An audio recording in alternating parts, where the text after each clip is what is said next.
이 시간을 갑자기 가지게 되었는데요. 원인은 우리 최주성 목사님께서 독감으로 갑자기 이렇게 목소리가 안 나와서 설교를 할 수 있는 상황도 아니고, 그렇게 해서 이제 제가 대체를 하게 되는데, 곰곰이 생각을 해보니까 참 감사한 거는 우리 오는 주일날 우리 성탄 행사를 하기 때문에 킹덤 스토리 공부를 할 수가 없는 거예요. 거기다가 또 우리가 남겨져 있는 거는 한가 남겨져 있거든요. 그래서 잘 됐다. 차라리 이번 주에 제가 하고 다음 주에 마지막 남은 한가를 하면 딱 2023년 딱 맞아 떨어지겠다. 이제 이 생각을 하면서 오늘은 우리가 늘 배우고 있는 킹덤 스토리 공가를 공부하는 것이 아니고, 우리가 왜 킹덤 스토리를 공부해야 되는가라고 하는 것에 대해서 전체적인 계략을 배우려고 합니다. 킹덤 스토리라는 말을 우리는 좀 깊게 생각을 해야 되거든요. 킹덤이라고 하는 말은 왕국 이런 뜻이지 않습니까? 그 왕국이라고 하는 이 말 속에 정치 형태로서 성경을 이해하는 것이 포함되어 있습니다. 그러니까 정치로 보자면 많은 사람들이 다수의 뜻을 따라서 나라를 이끌어 나가는 정치 형태는 민주주의라고 이야기합니다. 이건 사람이 주인이 되는 그런 나라이지요. 그러니까 민주주의 국가에 우리는 살고 있습니다. 그래서 민주주의 국가에 살고 있는 우리가 뭘 배우고 있느냐면 킹덤을 배우는 겁니다. 그럼 여기서부터 살짝 괴리가 생기겠지요. 이 괴리가 생긴다는 것이 굉장히 중요합니다. 신앙은 킹덤을 배우게 되어 있고, 우리가 살고 있는 현실은 민주주의를 살고 있다. 이 사이에 같다 이렇게 되면 좋겠는데 같지 않습니다. 굉장한 차이가 발생을 하는 거죠. 우리는 이 세상을 살면서 자꾸 내가 주인이야, 당신이 훌륭한 사람이야, 우리가 자아를 발견하고 우리 자신에 대해서 희망을 가지고 살아야 돼, 이런 가치관 속에 살고 있습니다. 그런데 성경을 배우면 배울수록 하나님이 왕인 세상을 배우게 되고 하나님의 백성으로 사는 것이 행복하다 하는 것을 배우게 되거든요. 그게 같지 않은 것이지. 정치 형태로 보자면 공산주의라고 하는 것도 있습니다. 공산주의라고 하는 것은 자본을 바탕으로 해서 나온 정치 형태거든요. 생산활동에 임하는 것은 노동자인데 그 노동자들이 자기가 일한 만큼 수익을 가져가지 않더라.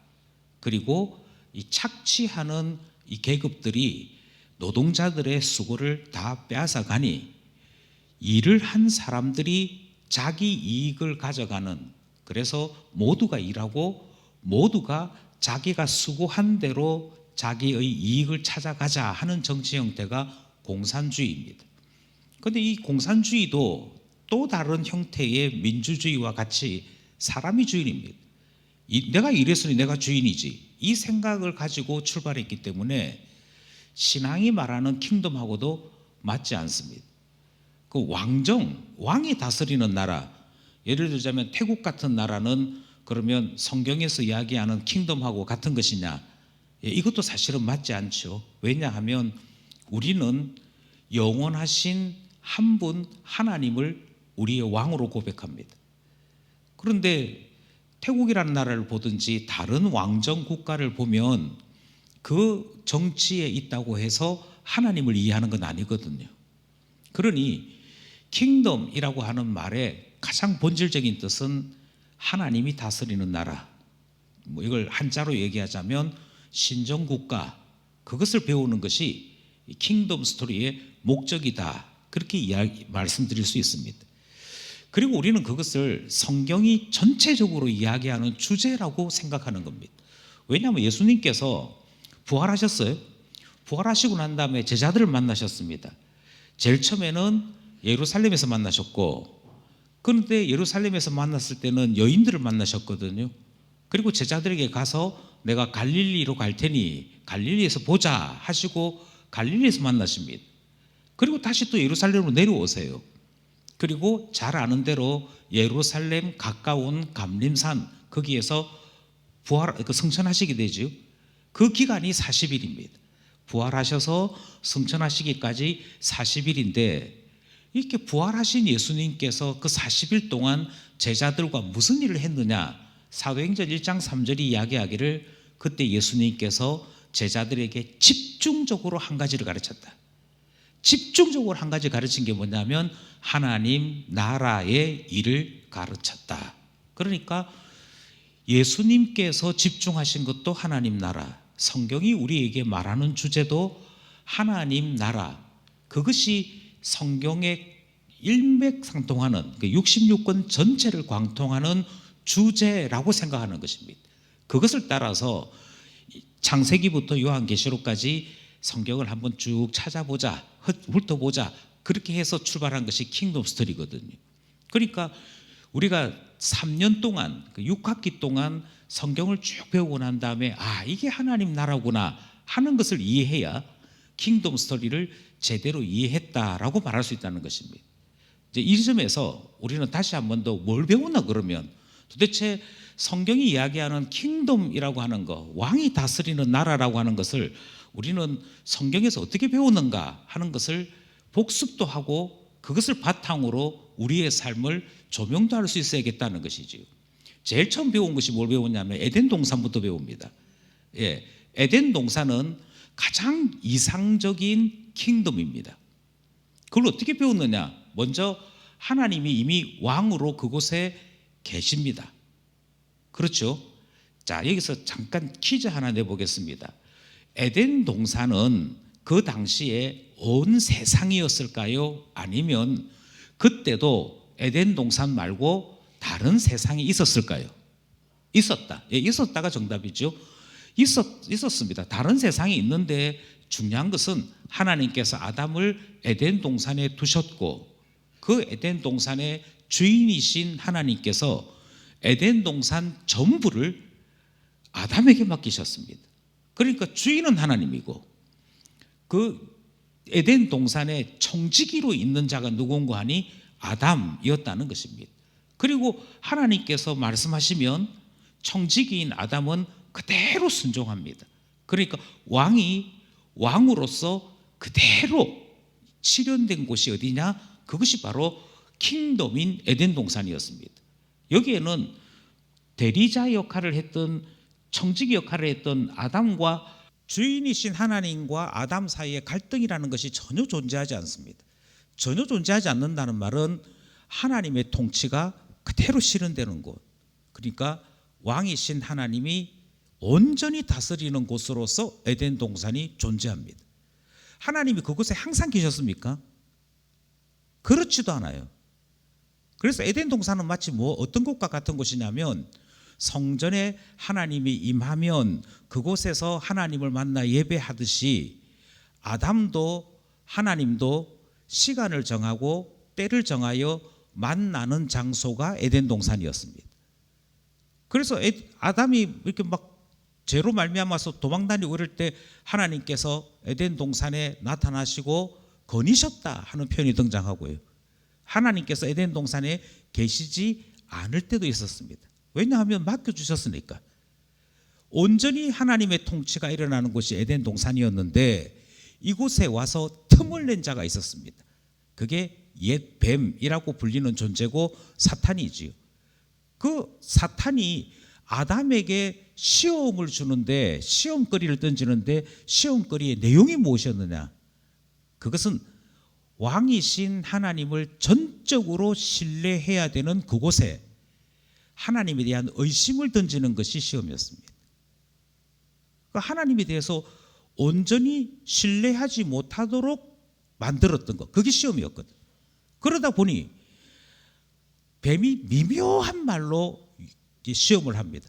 하나님께서 정말로 아무것도 먹지 말라더냐? 먹지 말라는 건 오직 한 가지였습니다.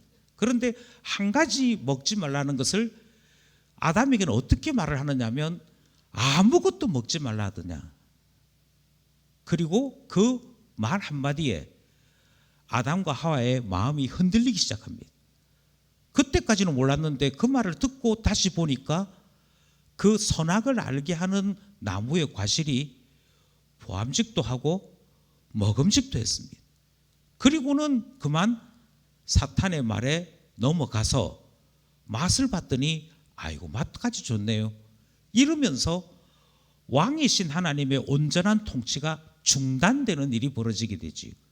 그래서 어떻게 되냐면 온전한 킹덤이었던 에덴 동산이 킹덤으로서 더 이상 존재할 수 없게 되었을 때 하나님께서 내쫓으셨더라.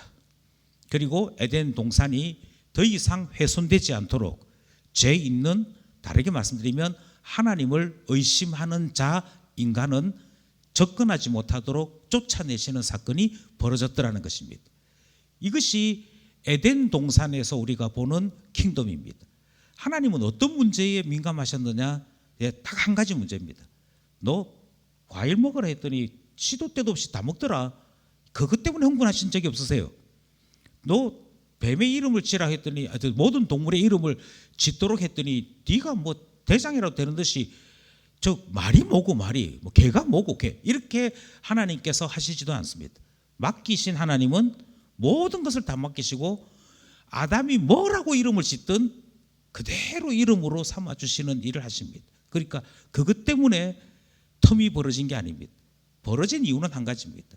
킹덤이어야 되는데, 그 하나님 나라여야 되는데 하나님 나라가 아니라 하나님 플러스 아담의 나라처럼 만들어지는 일이 벌어졌을 때 하나님은 이것은 하나님 나라에 대한 심각한 도전이요 범죄라고 말씀하시고 쫓으신 것이지.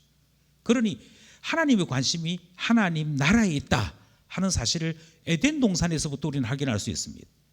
자, 에덴 동산 이야기가 끝나고 나면 그 다음 이야기는 이제 노아 이야기도 등장합니다만 혼란스러운 시대를 지나다가 하나님께서 아브라함 시대의 하나님 나라 건설을 이야기하는 내용으로 넘어갑니다. 아브라함 시대에 하나님께서 하나님 나라를 세우시는 일을 시작하십니다. 이것을 어떻게 알 수 있느냐? 하나님께서 아브라함을 통해 이 땅에 하나님 나라를 세우시는데 아브라함을 불러내실 때 복을 주시는 내용을 이야기해요. 아브라함아, 네가 알지 못하는 땅으로 내가 인도하려고 한다. 이러면서 가자, 나랑 같이 가자 하고 말씀하실 때 하나님께서 아브라함에게 약속하신 게 무엇이냐면 첫 번째는 땅 이야기하십니다. 네가 알지 못하는 그 땅, 내가 준비해 놓은 땅이 있다. 그 땅으로 가자 하는 땅 이야기가 가장 먼저 등장합니다. 이 땅 문제는 얼마큼 중요한 문제였냐면요, 아브라함이 하나님께로부터 자녀 얻기를 원하는 마음이 있었는데 그 자녀를 원하는 마음은 쉽게 포기합니다. 그래서 제일 처음에 누구에게 준다 그랬지요?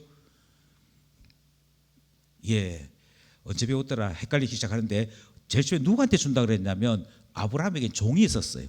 충직한 종이 있었는데 엘리에셀이라고 불려지는 종에게 뭐라고 기도하는, 하나님께 뭐라고 말씀드리냐면 자녀는 됐고요, 그냥 이 엘리에셀이 보니까 충직하고 말 잘 들으니까 이 종을 내 자녀 삼겠습니다. 그러니까 아브라함은 자녀에 대한 약속을 받았음에도 불구하고 사실은 반포기 상태입니다. 안 줄라는 갑다. 뭐 안 주면은 뭐 이 종으로 양자 삼지 뭐 이런 생각을 했습니다. 그런데 아브라함이 끝까지 포기하지 않은 게 있습니다. 그게 뭐냐면 땅입니다. 하나님이 찾아오셨어요. 하나님 찾아오셨는데 아브라함아, 내가 너한테 내년 이맘때쯤 자녀 주려고 내가 왔어. 이렇게 하면서 하나님은 막 기쁜 마음에 내가 너한테 드디어 자녀 주려고 그러는데 자녀는 막 됐고 땅은 언제 줄랍니까? 땅은. 이 이야기가 등장을 해요. 17장에서 뭐라고 했냐면 하나님, 저는 자녀는 모르겠고 자녀는 별 관심이 없고 땅 언제 주고 땅. 그 이야기할 때 하나님께서 자녀를 주신다는 것도 그렇고 땅을 주신다는 것도 그렇고 하나님의 약속이 굳건하다 하는 것을 아브라함 눈으로 확인시키는 일을 하십니다. 그 확인시키는 일이 뭐냐면 너 언약을 맺자. 네가 소위 말해서 서류로 사인하고 계약서 안 만들어 놓으니까 이 못 믿는 모양인데 좋다, 오늘 너하고 나하고 계약서 쓰자 하는 사건이 벌어져요. 그러면서 어떻게 하냐면 그 당시에 계약을 할 때는 계약에 대한 조건을 눈으로 보도록 하는 것이 필요했거든요. 그래서 갑과 을이 이 계약을 지키기로 약속했다.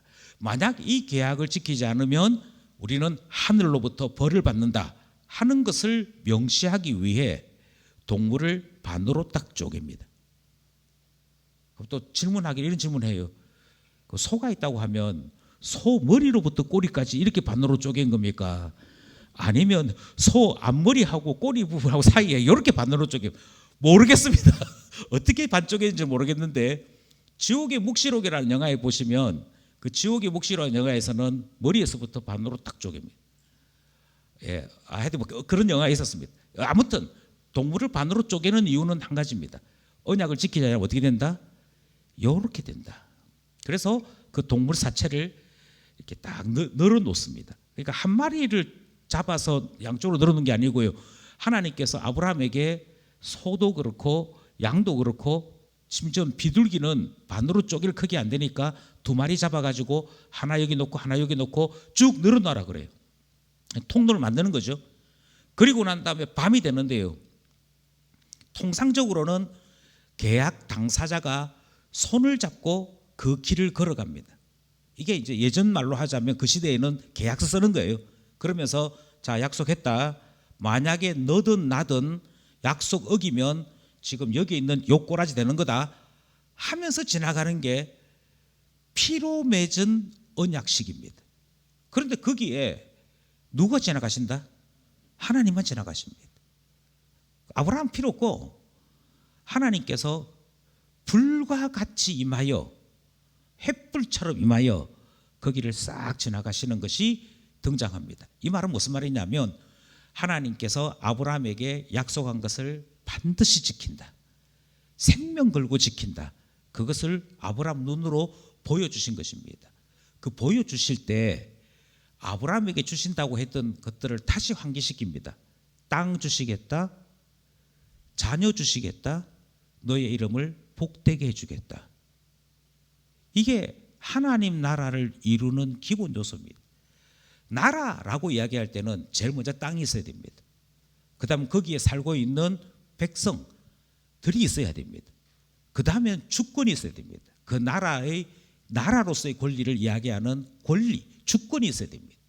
그런데 이 세 가지를 다 하나님께서 아브라함에게 친히 보여주심으로 하나님의 의도가 무엇인지를 말씀하십니다. 하나님의 의도는 무엇이냐면 아브라함으로부터 시작해서 이 땅에 하나님 나라를 다시 세우시겠다는 이야기였어요. 그래서 하나님이 주시는 땅, 하나님께서 주시는 자녀, 하나님을 왕이라고 부르면서 그 나라 안에 있을 때 열국이 복을 받는 하나님의 놀라운 은혜, 그 나라를 아브라함을 통해서 시작하시겠다 하는 것이 아브라함 시대의 킹덤이었습니다. 그런데 이때까지만 해도 아브라함은 내게 자녀를 주시겠다고 하는데 왜 주시는지는 안 물어봐요. 물어봤으면 하나님이 하나님 나라 만들려고 그래 말씀하셨을 텐데 물어보질 않아요. 그냥 나에게 무슨 일, 내가 예수 믿고 난 다음에 나에게 어떤 일, 이렇게 관심이 있는, 바꿔 얘기하면 신앙이 어린 자로 살게 됩니다. 그러다가 언제 나의 삶이 하나님 나라와 굉장히 관련되어 있구나, 하나님께서 나에게 복을 주시는 것은 나에게도 복을 주시는 일이고 동시에 하나님 나라를 흥왕케 하는 일이구나 하는 사실을 언제 깨닫느냐면 이삭밭이라고 할 때. 히브리서의 말씀에 보니까 아브라함이 하나님께로부터 계시를 받습니다. 야, 너 내가 준 독자 있지? 그 독자란 말은 하나밖에 없다는 거예요. 내가 너에게 준 아들 딱 하나 있지? 그 아들 내게 바쳐 라고 얘기할 때 아브라함이 두 말 안 하고 순종합니다. 아브라함이 두 말 안 하고 순종했다는 걸 창세기는 어떻게 표현하느냐면 하나님께서 그것을 환상으로 꿈으로 주셨을 때 자고 일어나서 아침 일찍, 이 말은 조금의 미련이나 갈등 없이 냅다 순종했다는 거거든요. 그리고는 짊어지고 갑니다. 가다가 보니까 이제 3일 길 중 가니까 모리아산이 등장하고 이제 올라가기 시작해야 되는데 뭐가 신기했냐면 거기에 제물로 바칠 때 사용할 장작더미나 이런 것들은 다 챙겨가는데 정작 제물이 없었단 말이에요. 제물이 없으니까 신기한 거예요. 양은 어디 있습니까? 그렇게 얘기할 때 아브라함 대답이 무엇이었죠? 여호와께서 준비하신다. 이러고 올라갑니다. 그런데 종에게는 뭐라고 얘기하느냐면 우리가 올라가서 하나님 앞에 예배 드린 후에 내가 내려올 것이다. 이렇게 말을 해요. 그 말은 무슨 말이냐면 올라갈 땐 둘인데 아마 나만 내려올 거야. 그 이야기예요. 그거는 반드시 이 이삭은 하나님 원하시니까 죽인다라고 생각해요. 그런데 히브리서는 뭘 질문하느냐면 아브라함이 왜 그랬을까? 그것에 대해서 히브리서가 얘기하기를 하나님께서 죽은 것과 같은 나의 몸에서 자녀를 주셨다면, 그래서 하나님이 이 자녀를 내게 주셔야 될 이유가 있었다면 하나님이 명령하셔서 내가 설사 이 자녀를 죽여도 하나님이 이 자녀 또한 살려내실 것이다. 죽은 몸에서 이 아들이 나왔다면 죽은 이 아들을 살려내는 것 또한 하나님이 하실 것이다 하는 마음으로 순종했다는 것입니다. 그러니까 다르게 얘기하면 내 자녀야, 내 자녀인데 하나밖에 없어. 이 자녀 어떻게 키우지? 아이고 상처라도 날까봐, 넘어지기라도 할까봐 어이구 이렇게 살지 않았다는 것입니다. 하나님께서 내게 주셨을 뿐 아니라 내게 주셨을 때 하나님의 뜻하시는 바가 있으므로 하나님이 친히 이 아이에게 생명도 주시고 이 아이의 가는 길도 지키실 것을 그때 발견합니다. 그것을 하나님께서 뭐라고 하시냐면 하나님께서 너 나 사랑한다라고 하나님을 사랑하는 것으로 인정하십니다. 뭐가 이루어지냐면 하나님 나라로서 완전성이 이루어집니다. 땅이 필요했습니다. 백성이 필요했습니다.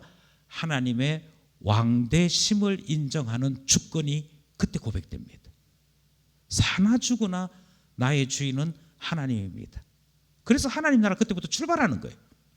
하나님 나라 출발하는데 하나님이 주신 자녀는 한 명이었습니다.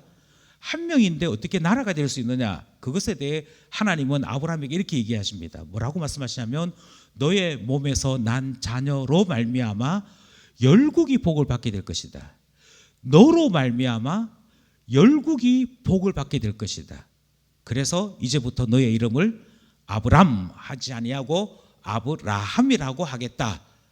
그래서 열국의 아비, 너를 통해 온 민족과 나라가 복을 받도록 하겠다 하심으로 하나님 나라가 온 세상에 펼쳐질 것을 말씀하시는 내용이 등장합니다. 그러니까 하나님은 아브라함에게 왜 복을 주셨느냐? 하나님 나라 세우려고요. 여기서 중요한 것은 개인이 아니라는 것입니다. 구약은 개인 이야기가 거의 등장하지 않습니다. 다 나라와 연결됩니다. 에스더가 탁월한 이유는 무엇 때문입니까? 에스더가 용기 있기 때문에, 그가 페르시아라고 하는 나라의 왕비 되었기 때문에 그런 게 아닙니다. 그가 하나님 백성인 유대인들을 살려내는 일을 했기 때문에 위대한 여인으로 칭송받는 것입니다. 그러니까 하나님 나라와 계속 성경은 관련을 시킵니다. 개인이 아니에요. 이렇게 해서 시작된 게 뭐가 시작되느냐? 킹덤요. 하나님께서 아브라함에게 복을 주심으로 이 땅에 건설하고 완성시키기 원하는 것은 무엇이냐면 하나님을 온전히 왕으로 인정하면서 하나님의 주권 아래 하나님이 주신 땅에서 하나님 백성이 평안을 누리고 사는 것, 그거 이루시길 원하는 킹덤이 시작되더라는 것을 우리가 아브라함 이야기에서 배운 것입니다. 그러니까 지금부터 계속 관심은 뭐에 있냐면 킹덤에 있는 것입니다. 이해가 되셨죠? 자, 그 다음 넘어갑시다. 그 다음에는 하나님께서 아브라함 이야기를 끝내자마자 그 다음 누구로 넘어가느냐 하면 이삭으로 넘어가요. 이삭으로 넘어가더니 다시 누구에게 넘어가느냐면 야곱으로 넘어갑니다. 아브라함에게는 아들이 한 명 있었습니다. 누구요? 이삭. 또 말하면 또 이런데 아니요, 아브라함에게는 자녀가 8명 있었습니다.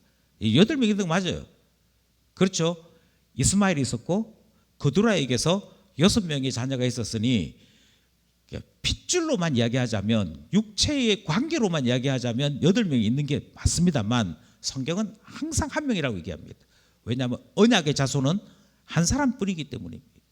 다르게 말씀드리자면 하나님의 관심에서 하나님이 원하시는 백성은 핏줄이 뭐냐가 문제가 아니고 언약의 자손이냐, 하나님을 바라보는 소망의 자손이냐가 중요하다는 거죠. 어쨌든 아브라함에게는 한 명 이삭입니다. 이삭에게도 자녀가 2명 있었는데 1명으로 이게 돼요. 그렇죠? 에서가 있었는데 에서 이야기는 사라지고 없어요. 항상 이삭 다음에 누구라고 얘기하냐면 야곱이라고 얘기합니다. 하나님께서 야곱을 통해 하나님 나라 세울 것을 어떻게 말씀하시냐면 너의 이름을 고치겠다. 그래서 어떻게 고쳐요? 이스라엘로 고칩니다. 그게 나라 이름이 됩니다. 다르게 얘기하면 이스라엘이라고 하는 나라를 구체적으로 볼 수 있도록 조금씩 뼈대를 노출시키는 일을 하십니다. 그래서 이스라엘의 근간이 되는, 이스라엘의 뼈대가 되는 12아들을 하나님께서 야곱에게 주시죠. 그들이 다 뭐가 됐다고요? 지파가 됩니다. 이스라엘 나라를 이루는 뼈대가 됩니다. 그렇게 하시면서 하나님이 아브라함에게 주신 그 약속이 시간이 지나가면 지나갈수록 왕국으로 나타나야 될 것을 말씀하시는 내용이 등장하더라는 것이죠. 이것이 좀 더 온전한 왕국으로 되기 위해서는 더 많은 자녀가 필요했습니다. 그래서 하나님은 야곱 때에 요셉을 지켜서 애굽으로 옮기십니다. 이집트로 옮겨서 그곳에서 430년 살게 하십니다. 그동안 어떻게 됐느냐? 그동안 다른 어떤 민족, 다른 어떤 가정에서 볼 수 없는 풍성한 출산의 복이 이스라엘에게 나타납니다. 그랬죠? 심지어는 바로가 아들이면 죽이라 할 때에도 이 산파들이 뭐라고 얘기하냐면 히브리 여인들은 얼마나 튼튼한지 소식 듣고 가면 벌써 나와 있다고 그렇게 이야기할 정도로 하나님이 이스라엘 가족들에게, 그 동포들에게 건강하게 하시고 많은 자녀를 낳게 되는 복을 주셨습니다. 이 복을 주신 이유는 하나입니다. 아브라함에게 말씀하신 대로 나라 되도록 하시기 위해, 하나님 나라를 건설하시기 위해 하나님이 야곱의 후손들에게 이 복을 주셨다는 것입니다. 그래서 뭐가 됐다고? 이제는 그 애굽 땅에서 나라가 될 만큼 많은 숫자를 이루게 되었습니다. 그렇게 될 때 나라가 되기 위해서는 3가지 필요하다 있잖아요. 뭐가 필요하고? 땅이 필요하고, 백성이 필요하고, 주권이 필요하다 그랬잖아요. 그래서 이 일을 하기 위해 누구를 보내시느냐? 모세를 보내십니다. 그래서 모세를 통해서 출애굽의 이야기를 하죠. 지금은 살고 있는 데가 애굽인데 어디로 가야 된다? 약속의 땅으로 가야 됩니다. 하나님 나라 세우기 위해서 먼저 땅을 회복해야 됩니다. 그래서 땅 이야기가 계속 등장해요. 심지어 이 약속의 땅을 이야기하는데 항상 말하지만 불신앙에 있는 사람들은 뭐라고 얘기했냐면 꼭 그까지 가야 되나? 돌아가자. 그래서 땅 싸움이 계속 벌어집니다.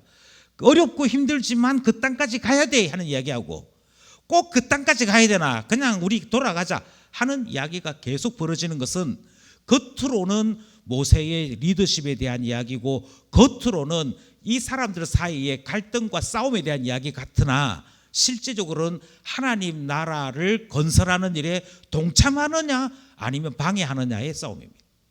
그래서 땅 문제 계속 등장해요. 40년 동안 광야에서 살았는데 40년 살았으면 살 수 있는 거 아닙니까? 40년 사는데 400년 못 살겠어요. 그런데 그 누구도 광야에서 눌러앉자 이렇게 얘기를 안 합니다. 어디 가야 된다? 40년이 걸려도 결국은 약속의 땅으로 가야 된다. 이것이 하나님 나라를 만들어 가시는 하나님께서 땅으로 부르시는 그 이야기가 등장하는 것입니다. 그게 출애굽기 이야기고 민수기 이야기입니다. 또 뭐 했느냐? 노예로 있었는데 뭐로 바뀌는 것이라고요? 하나님 나라 백성으로 바뀌는 것입니다. 하나님의 백성, 하나님의 자녀로 그 신분이 바뀌어지면서 하나님 나라에 드디어 백성이 생기게 되더라 하는 이야기가 출애굽기, 민수기, 신명기, 여호수아 이야기인 것입니다. 또 최종적으로 우상 숭배자였다가 이제는 많은 사람으로요 성막에서 하나님의 영광을 보고 하나님을 나의 하나님이라고 고백하는 자로 바뀌게 되는 겁니다. 그래서 시작할 때는 뭐라고 시작하느냐면 하나님의 이름조차도 모르는 것으로 출발합니다. 그 말은 하나님 앞에 예배 드리는 적이 있다 없다? 없다는 얘기예요. 430년 동안 살면서 자녀는 많이 늘어났는데 백성은 많이 늘어났는데 신앙은 팔아먹은 겁니다. 그 애굽의 신들의 이름을 아는 것이 그들이 일상이었지 하나님의 이름을 아는 일은 없었다는 거예요. 그런데 어떻게 됐다고요? 모세가 나오면서 모세부터 하나님의 이름을 배우기 시작합니다. 내가 돌아가서 누굴 만났다 할까요? 이렇게 얘기하니까 나의 이름은 여호와라. 그래서 하나님 이름 가르쳐주고 하나님께서 그 이름대로 행하시는 것을 배우는 것으로 출발합니다. 그리고 나중에 어떻게 되냐면 성막 세우지요. 시내산에서 율법을 받고 성막 세우는 거 받고 난 다음에 성막 세우고 성막에서 예배 드렸더니 그곳에 하나님의 영광이 임하여서 하나님이 이런 분이구나 하는 것을 경험하는 것, 그 뒤로 성막 예배자로 살아가는 이야기가 계속 등장하는 것으로 말씀이 이어지고 있더라는 것입니다. 이 말은 무슨 말이냐면 다시 말씀드리는데 땅, 백성, 하나님을 왕으로 고백하는 주권의 이야기가 계속 이어지는 것입니다. 그러면서 뭘 완성한다고요? 하나님 나라 이 땅에 세우겠다. 이해가 되셨습니까? 예, 그 이야기가 등장하는 것이 모세 시대 이야기입니다. 가장 절정은 다윗 시대죠. 자, 다윗 시대에 오면은 제일 처음 한 일이 무슨 일을 하느냐면 다윗 시대 때 와서 12지파가 드디어 통일이 됩니다. 예, 혹시 이런 말 아시는지 모르겠는데요. 부분의 합보다 전체는 부분의 합보다 크다. 이런 말 혹시 아십니까? 예, 자, 지금부터 그 이야기 합시다. 12지파가 있었어요. 여기 5, 여기 12 맞네. 어쨌든 전체가 12명이라 합시다. 예, 12명인데 12명이 콩가루로 했어요. 어쨌든 콩가루로 있지만 12이 여기 있어요.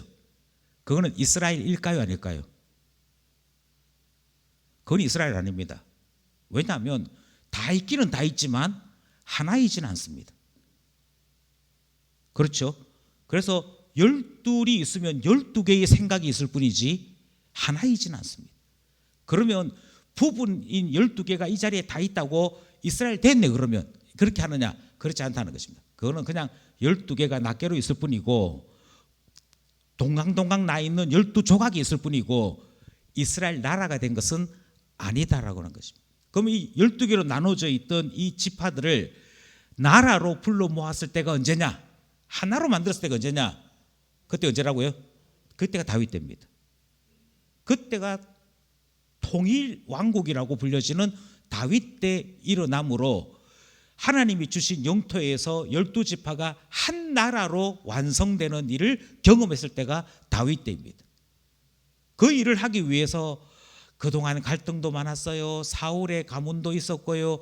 저 에브라임 지파를 중심으로 해가지고 자기네들이 다수라고 떵떵거리는 에브라임 사람들이 여전히 큰 소리 치고 있었고요. 전쟁이 나면은 참여도 안 하고 있다가 이기고 나면 나타나가지고 왜 우리는 안 불렀나 뭐 시비 거는 사람도 있었고요. 희한한 이야기들이 다 등장하는 거예요. 이 말은 이스라엘 나라가 아니었다는 것입니다. 그런데 이것을 하나의 나라 이스라엘 하는 나라로 한 덩어리로 만든 왕이 등장하는데 그 왕이 누구냐면 다윗이더라. 바꿔 얘기하면 이때 가서야 드디어 하나님 나라로서 이스라엘이 이제 그 형태를 갖추게 되었다. 그 땅에서 하나님 나라를 시작하게 되었다 하는 이야기 등장하는 것입니다. 다윗 시대에 또 무슨 일이 일어나느냐? 다윗 시대 때 다윗 시대 전까지는 적들이 굉장히 많았습니다. 가장 강력한 적은 블레셋이었습니다. 그래서 늘 블레셋 때문에 골치 아픈 것이 앞의 역사에 있습니다. 예, 골리앗. 예, 이런 적들이 왜 등장하느냐면 그 나라가 하나님 나라로서 위용을 갖추지 못했다는 거예요. 다르게 얘기하면 여전히 공격받고 있는 나라이지, 그래서 그 공격받을 때마다 자기 나라 백성이 포로로 끌려가는 비참함을 경험했던 나라이지 더 이상 하나님 나라로서 힘을 발휘했을 때는 아니다는 것입니다. 그런데 다윗 시대 이후는 어떻게 됐느냐? 자, 다윗 시대 이후에 어찌 됐는지 생각해 봅시다. 다윗 때 블레셋이라고 하는 나라를 완전히 끝장냅니다. 더 이상 블레셋은 이스라엘을 괴롭히지 못합니다. 여기서 질문, 그럼 블레셋 사람들은 어떻게 됐을까요? 예, 이스라엘 안으로 들어오는 겁니다. 포로가 되고요. 포로가 되면서 이전에 있었던 나라, 이전에 있었던 모든 것들은 다 내려놓고 이스라엘 안으로 들어와야 됩니다. 이게 포로된 자들이 살 수 있는 유일한 길입니다. 우리야 등장하잖아요. 우리야는 이스라엘 사람이 아닙니다. 여호수아 갈렙 할 때 갈렙도 원래 이스라엘 사람 아닙니다. 모세가 10가지 재앙으로 애굽을 정복했다. 그리고 이스라엘 사람들이 행진하듯이 광야로 나와서 약속 땅으로 간다 할 때 가입된 사람이 갈렙입니다. 하나님 그런 분이 아니라고 띄운. 우리아도 마찬가지입니다. 우리아도 정복 전쟁을 통해서 이스라엘 안으로 들어왔던 사람인데 들어오고 나서 하나님을 만났어요. 하나님 만났는데 하나님 너무 좋은 거예요. 그래서 하나님 나라를 위하여 내가 군인이었으니 군인으로 살겠다 서원하고 이스라엘 군대에 편입된 사람이 우리아입니다. 그러니까 구약시대는 땅을 정복한다는 것은 전도입니다. 무슨 말인지 이해되시죠? 그러니까 구약시대에 가장 좋은 왕은 어떤 왕이냐면 영토를 차지하는 왕이 가장 좋은 왕입니다. 그래서 어떻게 됐냐면 하나님께서 주시기로 했던 땅이 있는데 그것은 단에서부터 브엘세발까지 이거는 기본으로 이스라엘 땅입니다. 그러면 좀 더 넓어지면 어찌 되느냐? 대해에서부터 아라비아 사막 저쪽 편까지 이게 확장된 것들입니다. 이렇게 확장되면 어떻게 되느냐면 주변에 있는 부족들은 다 이스라엘 안으로 편입되면서 이스라엘 사람으로 바뀌는 겁니다. 이스라엘 사람 바뀐다는 말은 임의로 지파에 배치가 됩니다. 그럼 너 이제부터 이쪽 지파에 붙어 살아 이렇게 되는 거죠. 그게 뭐라고요? 그게 하나님 나라가 확장이 되는 것인데 다윗이 어디를 가든지 이기니라 하는 말이 등장합니다. 이 말은 다르게 얘기하면 다윗을 통하여 이스라엘 나라는 이쪽 사람도 유대인 만들고 이쪽 사람도 유대인 만들면서 전도하는 겁니다. 그게 이스라엘이 하나님 나라를 확장해 나가는 방식이었습니다. 또 하나의 확장 방식이 있었죠. 그건 솔로몬이 이제 하나님 앞에서 잘 살 때 다른 나라 사람들이 이스라엘 안으로 들어오는 겁니다. 조공을 갖다 바치고 이제부터 우리는 이스라엘 지도를 받겠습니다. 그러면서 에티오피아 사람들이 예루살렘으로 예배하러 와요. 스바 사람들이 하나님의 영광을 보기 위해서 사절단을 만들고 찾아오게 돼요. 이것 또한 하나님 나라 확장입니다. 그러니까 구약은 땅 문제를 가지고 하나님 나라를 계속 이야기합니다. 너가 하나님 나라 건설을 위해서 이스라엘이라고 하는 나라로 부름을 받았잖아. 이스라엘이 너가 잘 살고 있으면, 만약에 잘 산다면 그 이스라엘은 확장할 수밖에 없어. 그리고 이 확장을 통해서 열국이 복을 받게 될 거야. 열국이 하나님 안으로 들어오게 될 거야. 그게 이스라엘이 해야 될 일이야 하는 것이 다윗 시대 때, 솔로몬 시대 때 나타나는 일이었습니다. 이해가 되셨죠? 그래서 땅 문제는 굉장히 중요한 문제입니다. 바꿔 얘기하면 이스라엘이 잘 못 살 때에는 제일 먼저 뭐부터 손해를 보게 됐냐면 땅부터 잃습니다. 뺏겼다. 거기에 포로로 끌려갔다. 이렇게 하면 못 살고 있구나. 하나님이 벌 주고 있구나로 이해했던 기준이 있더라는 것이죠. 땅 문제가 등장했습니다. 백성이 등장했습니다. 그리고 난 다음에 이스라엘은 하나님의 주권을 계속해서 고백하기 위해 제사장 제도를 확고히 합니다. 제사장이 있었습니다. 그런데 제사장의 직임을 정하고 순번을 정하는 일이 다윗 시대 때 일어납니다. 그 말은 다르게 얘기하면 이제부터 하나님 앞에 제사 드리는데 1년 12달 빠지지 않고 예배 드릴 수 있도록 순번을 정하고 성막이 계속 돌아가도록 만들었다는 거예요. 그 다음 또 무슨 일을 하느냐면 레위 지파를 각각의 지파들마다 보내고 그 지파에서 레위 사람들을 반드시 먹여 살리도록 11조와 각종 예물을 관리하는 제도도 고칩니다. 그러니까 하나님을 볼 수는 없잖아요. 하나님을 볼 수 없는데 하나님을 인정하는 그 표시로 나는 하나님의 주권을 인정합니다. 하나님께서 하시는 하나님의 통치를 제가 인정합니다 하는 그 표시로 뭘 해야 되냐면 각 지파마다 맡겨져 있는 레위인들 먹여 살리는 일, 그 일을 해야 하는 거죠. 그게 하나님을 섬기는 일로 똑같이 표현됩니다. 그런데 신앙이 약해졌을 때는 어떤 일이 생길까요? 예컨대 단 지파 같은 경우에는 사라지거든요. 그러면 거기에 있는 레위 지파는 어떻게 되는 걸까요? 레위 지파 같이 사라집니다. 왜냐하면 하나님께서 그 지파에게 맡기실 때 그 지파 그곳에 그곳에 간 지파들이 11조와 예물과 채소 먹을 수 있도록 하는 곡식을 주면 그거 먹고 사는 거고, 만약 그것을 주지 않으면 죽는 겁니다. 그 지파와 함께 운명을 같이 하도록 했어요. 이 말은 레위 각 지파가 구제해야 될 제1 대상이 누구냐? 그 모든 구제의 제1 대상은 레위 지파입니다. 그리고 이것은 하나님 때문에 하는 것이었어요. 신앙의 표현이었어요. 그렇게 함으로 해서 무엇이 되느냐? 제사 제도가 되어지고 율법이 전파되거나 훈련받는 일이 일어나고 각각의 지파들 속에서 계속해서 다음 세대의 신앙을 가르치는 일이 일어나도록 했던 그것이었거든요. 그것 때문에 레위 사람들을 보낸 거였거든요. 그러니까 하나님에 대한 주권으로서 제사장이나 서기관이나 선지자나 레위 지파 사람들 각자의 직임대로 그 역할이 유지될 수 있었던 것 또한 하나님 나라 안에서만 가능한 일이었다는 것입니다. 신앙을 떠났을 때, 이스라엘 사람들의 신앙을 떠났을 때 제일 먼저 포기했던 게 뭘 포기했느냐? 11조를 안 해요. 11조를 안 하면 어떻게 되죠? 성전을 운영할 수 없어요. 제사장과 레위 사람들이 먹고 살 수가 없어요. 이 말은 바꾸어 얘기하면 제사가 끝이 나버려요. 그러니까 이게 딱 그대로 표시가 나요. 하나님께서 하나님의 주권으로 제사장을 세우셨습니다. 사람들을 세우시고 직임을 세우셨습니다. 그리고 이스라엘 백성들은 그것을 고백하면서 하나님을 섬기는 마음으로 이 사람들을 먹여 살립니다. 이게 그 이스라엘에서 하나님 나라를 유지하는 방식인데, 하나님에 대한 열의가 식으면 제일 먼저 이기시거든. 그래서 어떻게 되냐? 다윗 시대까지는 서기관 제도, 레위 제도 다 제대로 운영이 됩니다. 그러다가 다윗 시대를 넘어가면서부터는 조금씩 무너집니다. 그래서 어디냐면 레위 지파 사람들이 조금 전에 얘기했던 것처럼 아르바이트를 해요.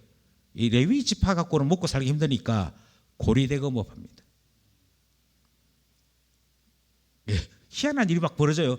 제사장들이 역시 땅 이렇게 팔고 사고 하는 투기합니다. 희한한 일이 벌어져요. 그 레위 제사장이 막 대놓고 어디가 좋은 땅이요, 뭐 강남 땅이 어디요 이렇게 못하니까 자기들은 숨어 있고 대리자를 세웁니다. 청지기 하나 시켜가지고 내가 너한테 이거 돈 주면 너는 5부 이자 받아가지고 딱 나한테 보내라 하는 그 일을 했던 이야기가 예수님 때 이야기입니다. 불의한 청지기가 하나 있었는데 쫓겨나게 될 판이 됐다. 그러자 내가 땅 파가지고 먹고 살기 힘드니까 어찌하면 내가 살아남을꼬 이 생각하다가 어떻게 했다고요? 장부 딱 펼쳐놓고 니는 얼마 빚졌노? 그러니까 쌀 100석입니다. 54 고쳐.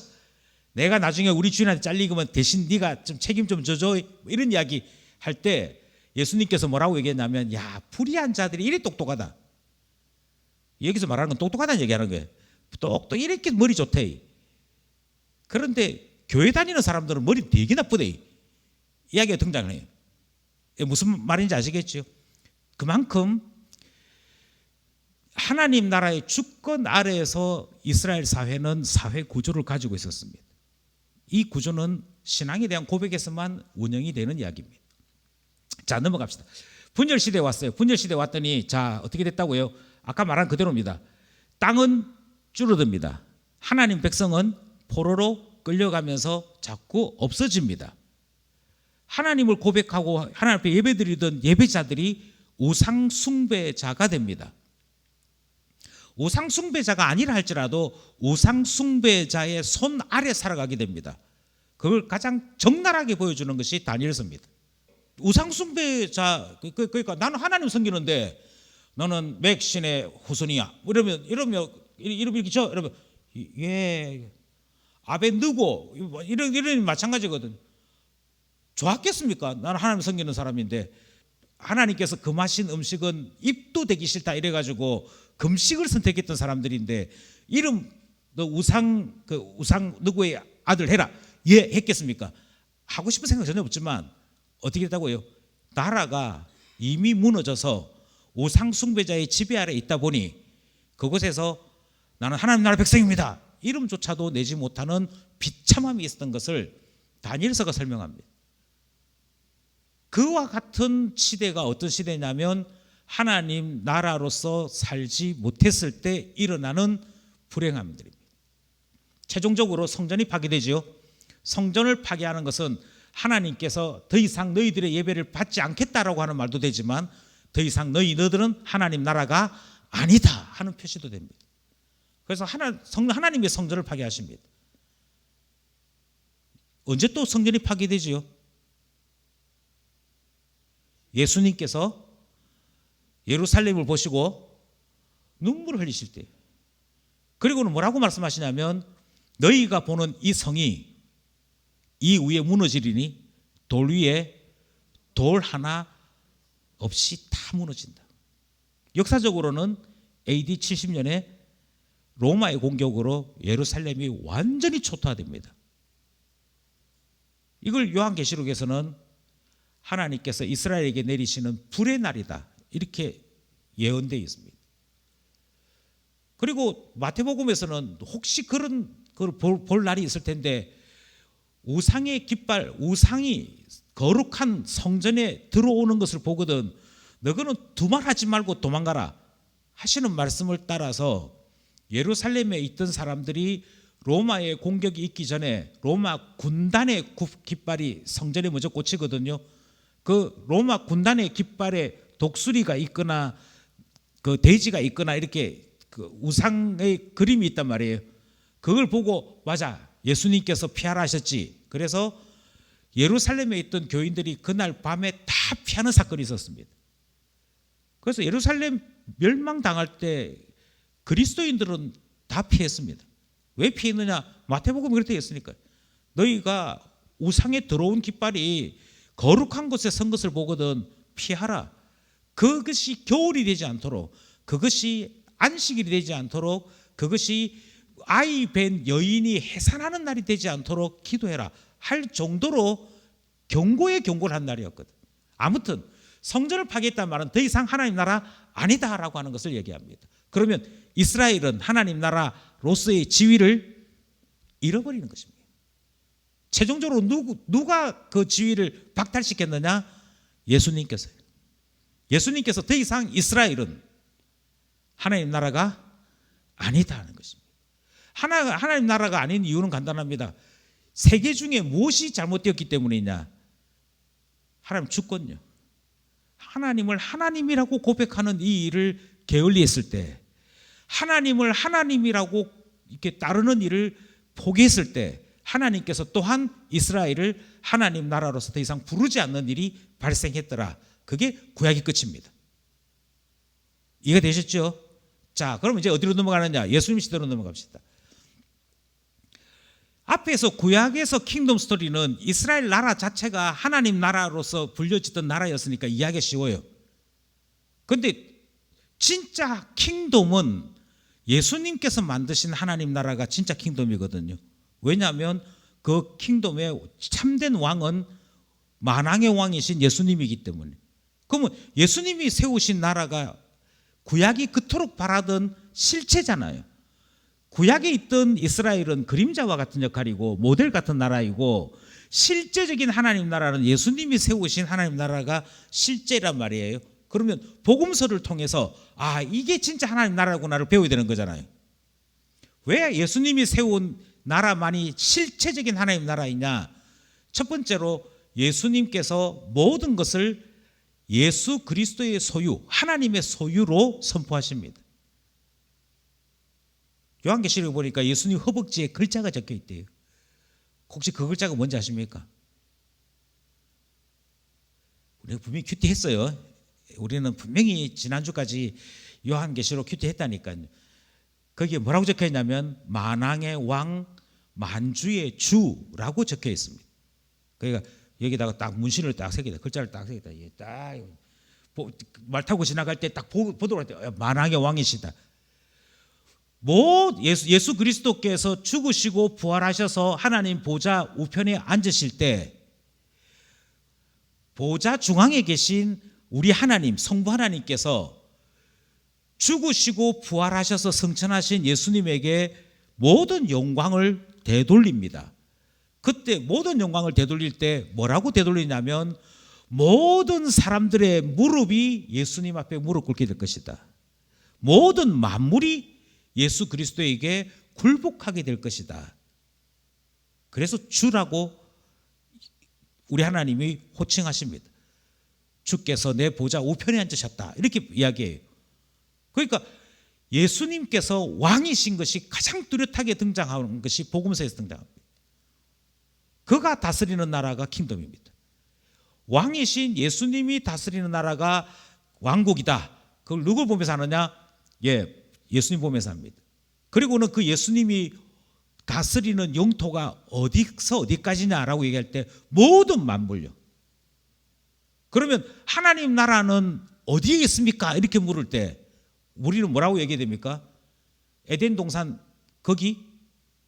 이스라엘이 다스리던 그 단에서 베르세바까지? 아니고 예수 그리스도의 주권이 미치는 모든 영역이 하나님 나라의 영토가 되는 것입니다. 정리되셨습니까? 그러면 하나님이 나를 다스리십니다. 하나님이 나의 마음을 주장하십니다. 그럼 내 마음이 하나님 나라입니다. 내 인생이 하나님 나라입니다. 그래서 모든 것이 다 누구의 소유? 하나님 예수님의 소유가 되는 것이 신약이 말하는 하나님 나라의 첫 번째 영토에 대한 문제입니다. 두 번째로 우리가 하나님 백성으로 바뀌게 됩니다. 어떻게 바뀌죠? 전에는 우리 아비 마귀의 자식이었다가 죄의 종이었다가 하나님 자녀로 바뀐 거잖아요. 하나님 자녀로 바뀌게 될 때 거듭나게 되는 이 일을 누가 하셨느냐? 예수님이 하셨습니다. 예수께서 성령을 통하여 하셨습니다. 그래서 우리는 어떻게 됐냐면 회개하여 우리의 죄를 씻고 하나님 아버지와 주 예수 그리스도를 주로 고백함으로 하나님 자녀 되었습니다. 거듭났지요. 거듭나고 하나님 자녀로 살아가게 되는 것이지요. 그래서 어떻게 되냐면 우리가 신분이 바뀌었습니다. 하나님 자녀 되는 일이 일어났고 그의 백성 되었습니다. 맨 마지막으로 하나님께서 하나님의 그 구약시대 때 성전을 세우신 같이 뭘 세우셨느냐? 하나님을 만나는 곳 교회를 세우셨습니다. 여기서 제가 다시 한 번 더 강조를 하는 것을 말씀드리겠습니다. 구약시대에는 개인이 등장한다고요? 등장하지 않는다고요? 등장하지 않아요. 다윗이 훌륭한 것은 하나님 나라를 세웠기 때문에 이해되셨죠? 다윗이 훌륭한 것은 다윗이 이스라엘 왕으로서 성실하게 제대로 살아감으로 장차 오실 영원한 왕이신 예수님을 보여줬기 때문이에요. 그런데 희한하게 하나님 나라로서 성전, 하나님 나라로서 이스라엘이라고 하는 나라가 있었던 것과 달리 신약 시대로 와서 예수님이 세우신 하나님 나라를 이야기할 때 꼭 빠지는 것이 있습니다. 뭐가 빠지느냐면 영토 이야기합니다. 백성 이야기합니다. 그런데 하나님이 임하시는 하나님의 보좌, 성전을 이야기하지 않습니다. 그러면 신약시대 성전은 어디냐? 교회입니다. 예수님께서 제자들 불러 모으시고 야 사람들이 나한테 뭐라 하더냐 이렇게 물어봐요. 그러니까 사람들이 예레미야라고 하는 사람도 있고 엘리야라고 하는 사람도 있고 선지자 중에 하나다 이 말은 그냥 인간이지 뭐 이 말입니다. 그냥 선지자 중에 하나입니다 이 말 하는데 예수님께서 대뜸 뭐라고 물으시냐면 그 사람들 이야기 오그죠. 너희는 뭐라고 얘기하는데 이랬더니 하나님의 아들이시라고 그리스도시라고 그렇게 얘기하죠. 그래서 하나님의 아들이시고 그리스도이십니다. 이 고백을 하자마자 그 다음에 하신 말씀이 무슨 말씀이냐면 내가 교회를 세우겠다. 음부의 권세가 이기지 못한다. 내가 너에게 열쇠를 주는데 이 열쇠를 가지고 열면 열릴 것이고 닫으면 닫는다. 심지어 이 땅에서 너가 매면 매이는 것이고 풀면 풀린다. 그렇게 말씀하심으로 교회와 천국을 같은 개념으로 말씀하시는 일을 하십니다. 교회를 주심이 교회 안에 들어가는 것이 구원인 것을 말씀하시는 일이 벌어집니다. 야곱을 통하여 이스라엘을 세우셨다면 예수님은 친히 예수님께서 하나님 나라를 건설하시겠다고 말씀하시면서 구체적으로 하나님 나라가 어디에 있느냐 하는 것에 대해 교회를 이야기하심으로 하나님 나라를 말씀하십니다. 교회가 굉장히 중요하죠. 곰곰이 신약 성경을 한번 생각해 보십시오. 신약 성경을 생각해 보시면 거기에 개인을 칭찬하는 일이 있었습니까? 디모데에게 편지를 합니다. 디모데에게 편지를 하는 이유는 그가 교회를 세우는 자이기 때문입니다. 빌레몬을 칭찬합니다. 빌레몬을 칭찬하는 일은 그가 교회를 후원하는 사람이었기 때문입니다. 그의 아들이 교회의 지도자로 양육 중에 있었기 때문입니다. 그 외의 나머지 모든 것은 교회에 편지합니다. 왜 개인에게 편지하는 것이 아니고 예수님께서 내가 너를 안다 이렇게 말씀 안 하시고 왜 예수님은 항상 두아디라 교회의 사자에게 편지하노니 교회에 편지합니다. 그리고 교회의 대표인 목회자에게 편지합니다. 그리고는 말씀을 하세요. 너희 중에 누가 우상 숭배했고 너희 중에 누군가는 거짓말하고 너희 중에 누군가는 부유해서 교만하고 이렇게 말씀하시는 것이 등장하는데 항상 교회가 주제입니다. 교회 안에서 구원에 대한 이야기하고 교회 안에서 신자가 어떻게 살아야 되는 이야기를 하시는 이유는 그것이 하나님 나라를 이루는 하나님이 주신 터전이기 때문에 그렇습니다. 그런데 우리는 자꾸 어떻게 되냐면 구원 이야기만 나오면 자꾸 개인으로 돌아가요. 그 사람 예수 믿는다 아닙니까? 그럼 됐지 뭐. 그러니 교회 안 나와도 괜찮은 것처럼 생각합니다. 이거는 하나님 나라가 어떻게 신약 시대에 나타나고 교회 시대에 나타나는가를 조금 더 이해하지 못하고 개인주의가 된, 바꿔 얘기하면 너무도 가볍게 된 구원과 복음을 배웠기 때문입니다. 제가 출발하면서 뭐라고 했냐면 우리는 민주주의 시대를 살고 있어요. 다르게 얘기하면 회중교회가 정답인 것처럼 살아요. 회중교회는 목사도 중요하지 않습니다. 장로도 중요하지 않습니다. 교회의 다수의 표결이 중요합니다. 그래서 목사를 어떻게 뽑느냐면요, 우리가 새로 목사를 한 사람 세워야 되는데 누구 세우지? 이렇게 할 때 신학교육을 받고 노회로부터 그 자격에 대한 심사를 거치고 연단을 받고 자격을 득한 사람 가운데 우리가 공동의회를 통해서 당회의 심의를 거쳐서 이렇게 안 하지 않습니다. 회중교회의 대표적인 여러 교회들이 있지만 침례교회 같은 경우에도 은혜 안 괜찮나? 괜찮은 것 같아. 그럼 우리 다음 주부터 은혜를 우리 교회 목회자로 세우기로 하자. 신학 안 했잖아. 일단 설교하다가 시간 날 때 신학 공부하면 되지 뭐. 이게 회중교회 목회자 세우는 방식입니다. 그 뭐가 중요하다고요? 사람들 의견이 중요하다고 생각해. 그 사람들 의견이 중요하다고 생각하는 것은 교인 한 사람 한 사람들의 표결권을 아주 가치롭고 중요하게 여기기 때문입니다. 그런데 이거나 각자 소견에 옳은 대로 행하였다라고 무슨 차이가 있습니까? 그 킹덤에 대한 이해가 없는 거예요. 하나님이 왕이시고 하나님의 뜻을 찾아 나가는 것이 교회가 해야 될 일이라는 관심이 없고 자꾸만 우리 다수가 원하는 게 뭐지? 라고 하는 것에 관심이 있는 것. 그러다 보니 교회의 가치를 이해하지 못하는 거예요. 저는 목회하면서 가장 감명 깊게 아직도 기억이 나는 사람이 누구냐면 몇 해 전에 그 코로나 훨씬 이전에 젊은 신혼부부 두 사람이 저희 교회에 등록을 한 적이 있어요. 그 등록을 했는데 너 앞에 교회는 뭐냐 이렇게 물어봤더니 앞에 교회는 자기 아버지하고 가족들 전체가 다니는 교회인데 그 교회는 그 대가족이 그 교회의 교인 뭐 다수라 할 만큼 중요한 집이어서 아버지가 너희가 결혼해도 이 교회에 계속 나와야 된다 했다는 거예요. 그런데 거리도 멀고 사람도 없고 그러다 보니 안 되겠다 해서 아버지 딱 한 번만 우리가 원하는 교회에 등록하게 해주세요 하고 허락을 어렵게 받아서 찾아다니다가 저희 교회에 등록을 한 거예요. 그래서 질문하기를 뭐라고 질문했냐, 왜 우리 교회에 등록했느냐, 우리 교회 등록한 이유가 뭐냐 그랬더니 이 신랑 되는 남자가 저한테 뭐라고 얘기하죠. 그때 우리 교회 앞에서 뭐라고 얘기했냐면, 처음에는 우리가 교회를 찾아야 된다는 생각을 했었다. 그래서 우리 마음에 드는 교회를 찾기 위해서 이 교회도 가보고 저 교회도 가봤었다. 그런데 어느 날 곰곰이 생각해 보니까 내가 교회를 선택해야 되는 것이 아니라 교회가 나를 받아줘야 된다라고 하는 것을 배우게 됐다.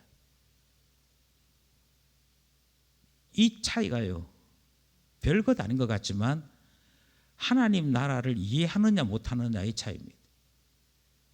오늘날에도 여전히 많은 사람들은 자꾸 교회 선택은 내가 내 취향에 따라서 내가 결정하는 문제라고 생각을 해요. 그러다 보니 공동체의 삶이 없습니다. 하나님께서 나를 이 교회로 보내셨다든지 하나님께서 이 교회 안에서 나로 하나님 나라를 세우라고 하신다, 이런 것에 대한 이해가 없습니다. 그러니까 자꾸 나의 삶을 어떻게 행복하게 할 것인가, 내가 어떻게 더 윤택한 삶을 살게 될 것인가에 대한 관심은 있습니다. 뭐에 대한 관심이냐면 내가 속한 이 교회가 어떻게 하나님 나라가 될 것인가에 대한 관심은 상대적으로 없는 거예요. 그러다가 마음에 안 들면 옮기면 되지, 교회가 한두 개 있는 것도 아니고. 이렇게 쉽게 생각하게 되는 것은 하나님께서, 예수님께서 하나님 나라를 세우기 위해 교회를 주셨다는 말을 이해 못하는 것입니다. 제가 이렇게 오늘 길게 이야기하는 것은 한 가지 질문 때문입니다. 우리는 3년 동안에 걸쳐서 킹덤 스토리를 배우고 있습니다. 성경이 이렇게 하나님 나라를 이야기하시는구나. 그래서 우리 살아가는 동안에 신자로서 우리가 가져야 될 제1사명은 이 땅에 주님이 원하시는 교회 건설하는 것이 내가 해야 될 일이구나. SFC 강령대로 하자면 개혁주의 신앙에 입각한 대한교회 건설이, 이 대한민국이라는 나라에서 하나님 나라를 건설하는 일이 내가 해야 될 강령이고 내가 해야 될 아름다운 선언이구나. 이것을 배워나가야 되는데 이게 잘 안 되는 거예요. 그래서 어떻게 되냐면 교회를 건설하는 것이 아니고 자꾸만 나의 행복한 삶을 자꾸 건설하려고 해요. 내 마음에 드는 것, 내가 원하는 것, 내가 해보고 즐겁고 행복한 것, 그것에 집중하는 희한한 일이 자꾸 벌어지는 거죠. 교회를 건설한다는 말이 무슨 말일까요? 다르게 얘기하면 왜 하나님은, 예수님은 교회를 킹덤이라고 그렇게 부르실까요? 우리는 이 점에 대해서 조금 더 고민을 해야 됩니다. 이게 고민되지 않으면 이 이후에 성경 어느 것을 배워도 하나님 나라 이야기는 자주 등장하는데 나랑 너무 거리가 떨어진 거예요. 그냥 킹덤은 저기 있는 것 같고 나의 삶은 여기 있는데 성경 이야기만 들으면 자꾸 킹덤 이야기하는 것 같아요. 와닿지 않는다는 것이지. 예수님께서 승천하신 이후에 사도들은 어떻게 자기의 시대에 하나님 나라를 세우려고 했는가? 제일 먼저 했던 것이 우리 각자가 하나님께 속해 있는 자로서 하나님이 나를 어떻게 부르셨는가에 대해 집중합니다. 무엇에 대한 구분요? 나의 삶의 소명에 대한 구분을 합니다. 그래서 처음에는 사도들이 모든 걸 다 했잖아요. 그렇죠? 사도들이 하니까 설교도 해, 구제도 해, 상담도 해, 전도도 해, 모든 걸 다 사도들이 다 했어요. 그러다가 해보니 이게 맞지 않았습니다. 가장 심각한 문제는 교회 안에 분열이 일어나기 시작하는 거예요. 바꿔 얘기하면 하나님 나라로서 교회가 세워져야 되는데 도리어 찢어지기 시작하는 거예요. 언어가 달랐습니다. 처음 문제는 언어 문제였어요. 그래서 어떻게 했냐면 히브리어만 할 줄 알던 사도들, 그 교회 안에 헬라 말을 쓰는 사람이 오기 시작합니다. 그러면 이제 넓어진 거죠. 땅 끝까지 하나님 나라를 건설할 수 있는 좋은 출발이 된 거죠. 그렇긴 한데 정작 헬라 사람들이 이야기하는 거를 사도들이 못 알아들어요. 그래서 구제를 할 때 내가 아는 히브리 사람들은 아이고 내가 네 형편 알지, 네 어려운 거 알지, 그래 구제 얼마 해줬고, 이렇게 해서 어떤 사람들한테는 과도한 구제를 해요. 그런데 언어가 안 통하는 사람은 뭔 말인지 모르겠다 이러고 sorry 이렇게 하고 그냥 지나가고 말더라는 거죠. 그래서 한쪽은 계속 차별당하고 한쪽은 혜택을 계속 누리게 되는 희한한 일이 벌어지니까 사도들이 그때 뭐라고 생각하냐면 이건 내 일이 아닌가 보다. 다르게 말씀드리면 하나님께서 나를 사용하시는 영역이 아니라고 선언합니다. 하나님께서 내게 맡기신 영역은 말씀을 전하는 일이다. 그래서 나는 복음 전하는 일에 전념하겠다. 제가 늘 말씀드리는데 바깥에서 저를 부를 때 목사님이라고 부르지 말고 전무님이라고 부르요. 은하집 사람 저리 대놓고 웃다니. 왜냐하면 그때 기록에 따르면 이렇게 되어 있죠. 우리는 말씀을 전하는 일과 기도하는 일에 전무하리니. 그러니까 저는 직분이 전무입니다. 하여튼 전무하는, 그래서 따로 손 안 대요. 그때부터 재정에 관한 것은, 특히 재정을 관리하고 쓰는 것에 관한 것은 누구에게 맡기느냐? 집사에게 맡깁니다. 그리고 집사에게 재정을 맡겼던 가장 첫 번째 과업은 구제예요. 왜냐하면 구제는 하나님 나라를 드러내는 가장 직접적인 방편이라고 봤기 때문에. 그래서 7명의 신실한 사람을 세웠고 그들에게 구제 일을 맡김으로 집사의 직분이 생깁니다.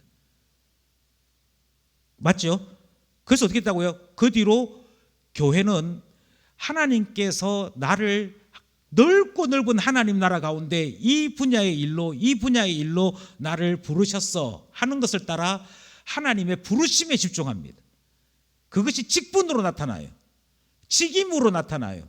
그리고 이 각자의 직임들이 모여서 하나의 온전한 몸을 이루는 것, 그것이 하나님 나라의 모습으로서 교회가 해야 될 일이라고 본 것입니다. 제가 설교를 할 수 있지만 반주는 못하잖아요.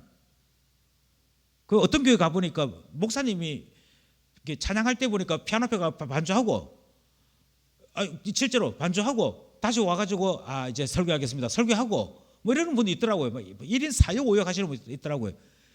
할 수는 있는데 그게 하나님 나라를 건설하는 방법이지는 않습니다. 교회들이 막 급하다 보면 사모님이 좀 밥 좀 짓고 설거지도 좀 하고 청소도 좀 하고 이렇게 1번이 항상 사모님인 교회들이 있어요. 굉장히 안 좋은 케이스입니다. 왜냐하면 하나님 나라를 그렇게 만들어 가도록 하나님이 말씀하신 적이 없기 때문에 그래요.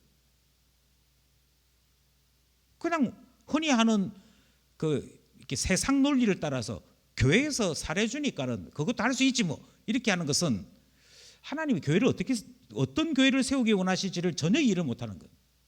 그래서 어떻게 되느냐면 봉사의 일을 나누어 가지도록 하는 겁니다. 그 봉사의 일을 어떻게 나누느냐? 하나님이 내게 주신 은사를 따라 나누어 가지는 겁니다. 하나님께서 내게 이런 은혜를 주셨습니다. 내게 이런 능력을 주셨습니다. 이걸 통해 하나님 나라를 배워나가겠습니다. 그게 봉사의 직임을 따라 하나님을 배워나가도록 하는 중요한 일입니다. 그걸 누가 나누느냐? 그걸 나누는 것이 교회 지도자들이 하는 일입니다. 그 직분을 준다는 일은 잘해서 주는 게 아니라니까요. 제가 계속 말씀드리지만 내가 뭐 좀 합니다 해서 주는 게 아니고요. 그걸 통해 하나님 배우라고 주는 것입니다. 다시 돌아왔어요.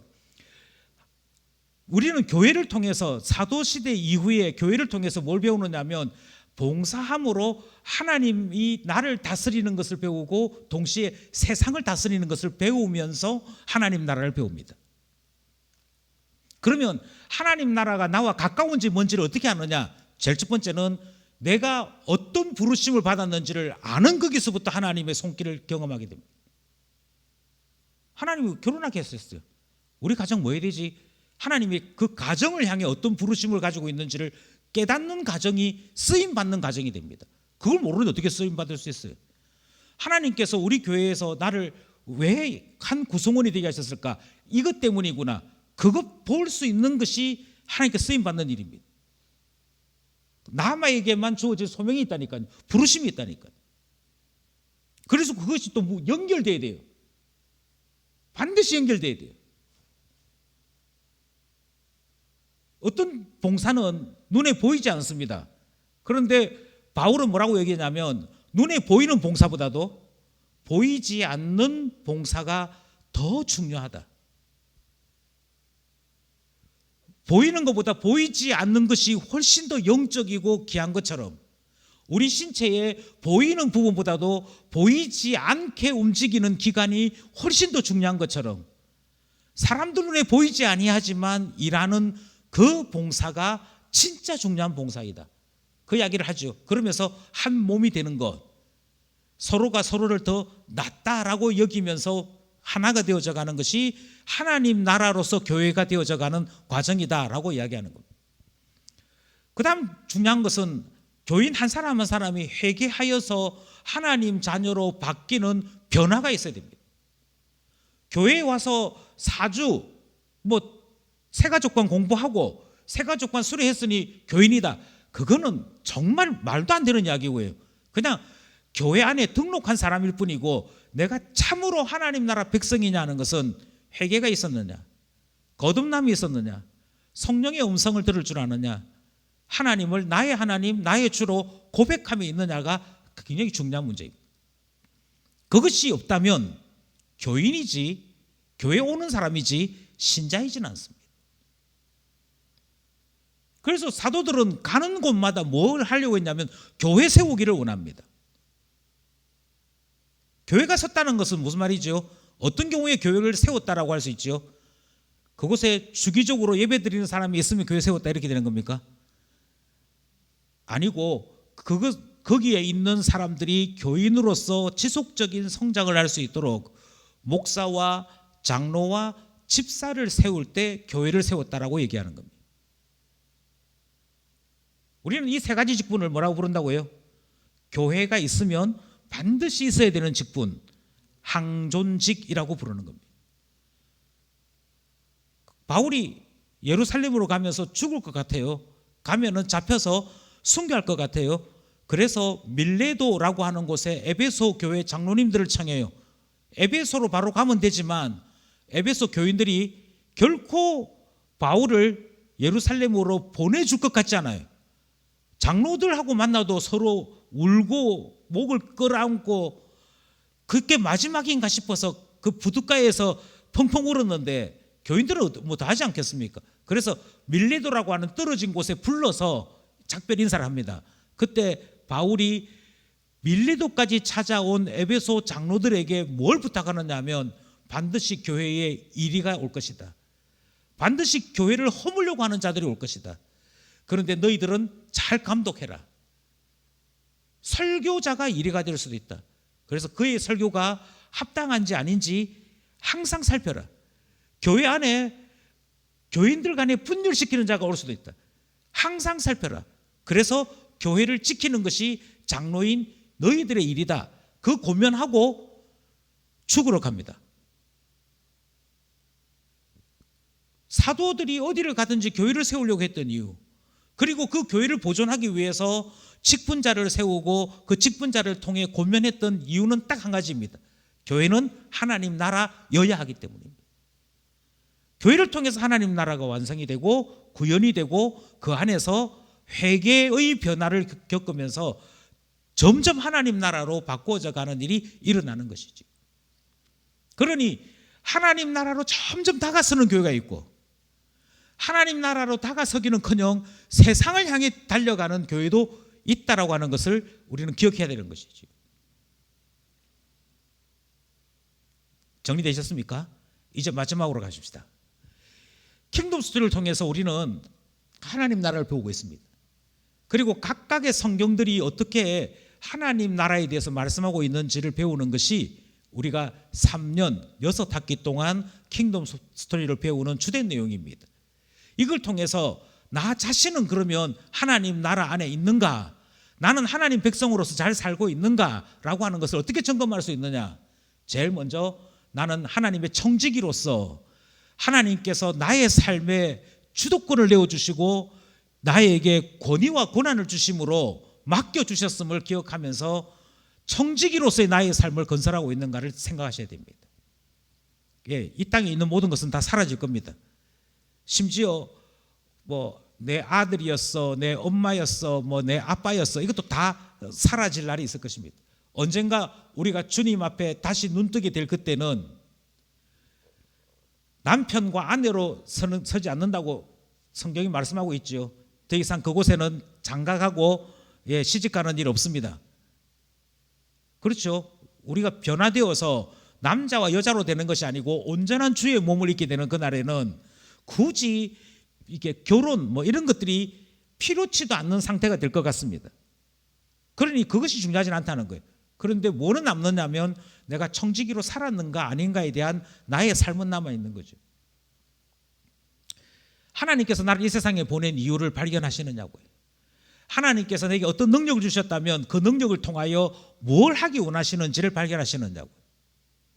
청지기로서 나의 삶을 건설하고 있는가, 그래서 나의 삶을 통해 하나님 살아계시구나 하는 것들을 보이고 있는가, 그것이 킹덤을 배웠다면 제일 먼저 생각해야 될 바입니다. 너 뭐하고 살래? 어떤 직업 가지려고 그래? 모르겠는데요. 이 말은 아직도 하나님 나라의 백성으로서 한 걸음 더 내딛지 못하고 있다는 거예요. 계속 헤매고 있다는 거예요. 교회에서 왜 자꾸 직업 가지라, 그냥 아무것도 안 하고 얻어물하지 말고 이걸 왜 가르치겠습니까? 일하지 않으면, 청년들만 대답 안 하고 있다니 놀라운 사실. 일하지 않으면 먹지도 말라고요. 이게 저 어디에 유명한 사람의 그 철학책에 있거나 뭐 그 삶의 뭐 그 테크닉을 배우는 뭐 그런 데 있는 게 아니고 성경에 있는 얘기예요. 그러니까 성경은 끊임없이 직업을 가지라고 얘기해. 너 일해야 돼. 일하고 네가 일해서 번 소득 가지고 먹고 살아야 되고 그거 가지고 구제해야 되고 뭐 이야기한다고요. 왜 하겠습니까? 청지기니까. 그걸 통해서 하나님 만나게 되니까. 그걸 통해서 우리가 하나님 안에 살고 있는 하나님 백성으로서의 하나님 나라를 경험하게 되니까.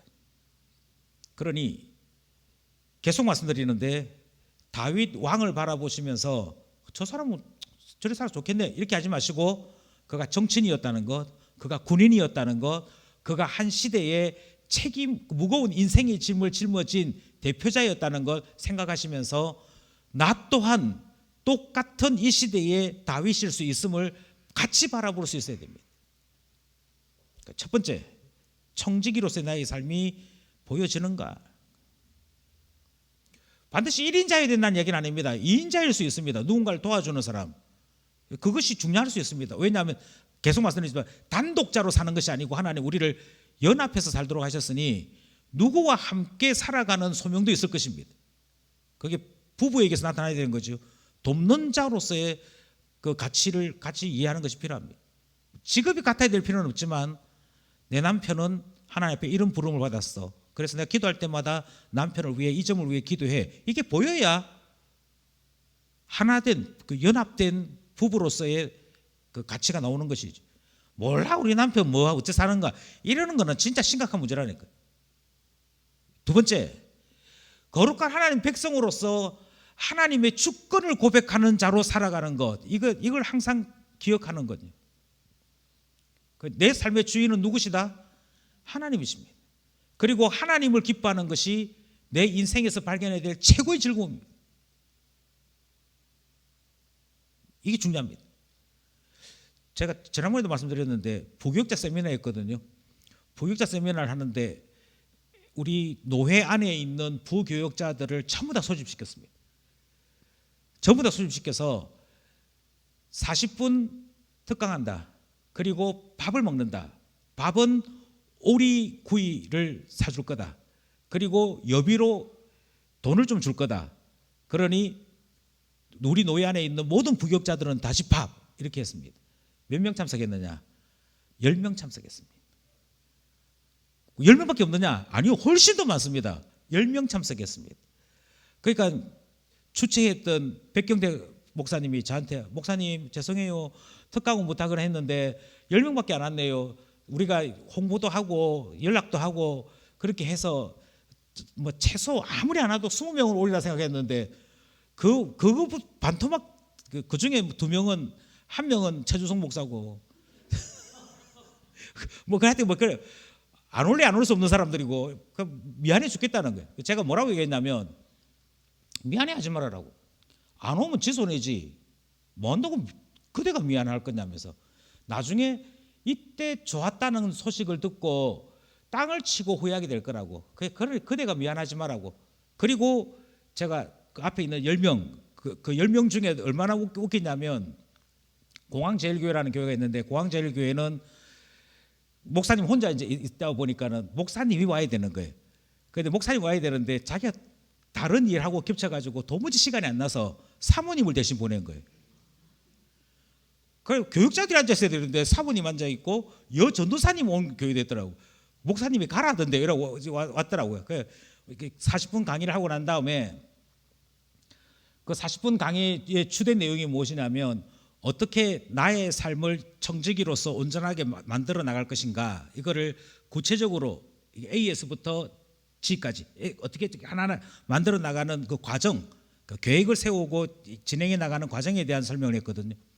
40분 딱 하고 난 다음에 아까 말했던 사모님, 전도사님, 다른 교회 부목사님 4분이 와서, 목사님 저희 교회 오셔서 2부 강의 좀 해주시면 안 되겠냐고. 오케이, 시간하고 장소 만들어라. 나는 얼마든지 섬길 마음이 있다. 이제 그렇게 하니까 거기는 돈 받아가는 거였잖아요. 목사님, 강사 사례비는 공짜로 해줄 수 있다. 안 온 아들이 억울한 놈들이지. 저는 똑같다고 생각해요. 하나님을 만나는 것은 애걸복걸해야 될 문제는 아니라고 생각해요. 하나님 만나본 사람들은 하나님을 만나는 것이 얼마나 좋은지를 알지 않습니까? 하나님을 만나서 그 하나님 때문에, 하나님께서 나 너 사랑해 하는 그 주님의 선언 때문에 모든 문제들이 해결되고 모든 고민들이 해결되고 그 안에서 희망을 찾고 그 안에서 힘을 얻고 위로를 받는 그것이 얼마나 놀라운 것인지를 안다면, 경건은요, 강요의 문제가 아니고 맛을 본 사람들이 더 느껴야 될 문제들입니다. 그런데 이걸 누가 느끼느냐? 하나님의 통치를 직접 받아본 사람만이 느낍니다. 딴 거 필요 없다. 하나님께 내놓을 때 모든 문제 해결된다. 느껴본 사람은 문제가 생기든 생기지 않든 하나님 앞에 내놓는 것이 당연합니다. 그리고 그 속에서 하나님 나라가 이루어집니다. 죽으러 가는 바울이 다른 사람들 막 울고 있으니까 왜 우냐고. 정작 죽으러 가는 나는 평안하다 얘기해요. 심지어 네가 로마에도 가야 된다, 이 말씀까지 주셨다고. 그게 하나님 통치 아래에 있는 자들이 누리는 놀라운 은혜입니다. 그러니 경건을 회복하고 하나님 주권 안에 참 평안을 누리는 데까지 가는 것이 나 자신이 개인적으로 하나님 나라를 경험하는 일이 될 것입니다. 마지막으로 공동체의 삶을 건설하는 거예요. 이미 말씀드린 대로 개인주의였던 사사시대는 하나님께로부터 진노받는 시대였지 결단코 은혜의 시대는 아니었습니다. 다윗이 하나님 나라를 건설했다고 하는 이유는 12지파를 한 하나님 나라 안으로 모았기 때문입니다. 우리가 하나님의 은혜 안에 있다는 것은 교회 생활을 제대로 하고 있다라고 하는 것을 말하는 것이고요. 그것은 다르게 얘기하면 우리 각자가 받은 은사와 직임은 다르나 한 교회를 건설하는 일, 우리 안에서, 우리 공동체 안에서 하나님의 영광이 나타나는 이 일을 하는 것, 그것이 교회가 해야 될 최고의 사업입니다. 그걸 하는 것. 그래서 우리 교회 안에서 저 사람 보면서 아이고 한때 잘 나갔다는데 저 사람이 왜 교회를 다닐까? 저 사람은 보니까 성깔 좀 있게 생겼는데 어떻게 성깔 죽이고 살고 있을까? 그러면서 하나님 한 분 한 분의 그 하나님을 만난 한 사람 한 사람들의 간정을 통해 하나님 영광을 발견하는 것. 교회 공동체 안에 들어오면서 녹여지고 새롭게 되어지는 그 일이 일어나는 교회 될 때 우리는 교회를 건설했다, 하나님 나라를 세웠다라고 말하게 되는 것입니다. 우리 시대는 기쁜 교회를 건설하는 일에 부름받아서 한 공동체 이루는 것이죠. 바라건대 하나님 나라 그 킹덤을 같이 고백하고 세워나가는 우리 모두 될 수 있기를 원합니다.